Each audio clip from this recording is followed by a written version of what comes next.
بسم الله بديت وعلى النبي صليت، وهذا الفال لكل وحده متواجده معايا في الفيديو هذا. نويت بشموع وريحه العنبر وريحه النبينه تقطر، وبريحه التراب والمطر، والطيور في السما تفرفر، ونجوم في الليل بضياها تسهر، ونسمة الامواج الباهيه في البحر.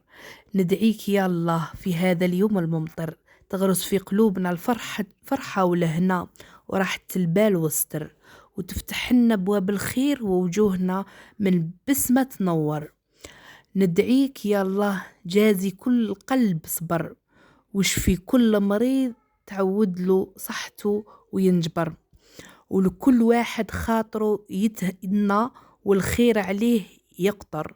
في هذا اليوم ندعيك يا الله، ياك غير انت اللي تقدر. وش راكم فراشاتي؟ ان شاء الله تكونوا بخير وعلى خير. انا راني في نعمة والحمد لله. جيتكم اليوم بوصفة جديدة واللي هي طاجين القرنون بالجلبانة كما راكم تشاهدوا معايا. انا عندي لهنا قرنون، الحبيبات الكبار قطعتهم على 4 والحبيبات صغار قطعتهم على 2. عندي الجلبانة وحبيبة بصل مواين قطعتها كاريات، واللي حبت تجوزها في الرابر ولا في المبشرة ولا في الاجوار عادي. عندي فلفل كحل، كامون، عندي راس الحانوت والثوم، وعندي زاد الملح. نحل القدرة نحطو فيها الزيت. عفوا على الإضاءة اليوم مع الجو ممطر، راكم تعرفوا مغيمة الحالة، راح لي ما عنديش الإضاءة الكافية. حطيت في القدرة ديالي الزيت، وحطيت الحبيبة تاع البصل وخليتها حتى تبالت.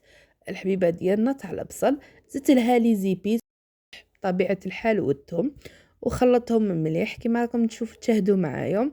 من بعد رميت عليهم القرنون ديالي باش يتقللنا مليح. كما نعرفوا حنايا التقليه هي اساس الطبخه ديالنا. نحطوا القرنون يتقلى مليح مليح كما راكم تشاهدوا، وانا حطيتهم في الطنيجات الصغيره باسكو القرنون ما فيهش الروح، دونك ما ياخذناش الماء بزاف. من بعد ما تقلى لي القرنون مليح مليح، واش درت؟ حطيت فوقه الجلبانه ومرقت كما راكم تشاهدوا معايا.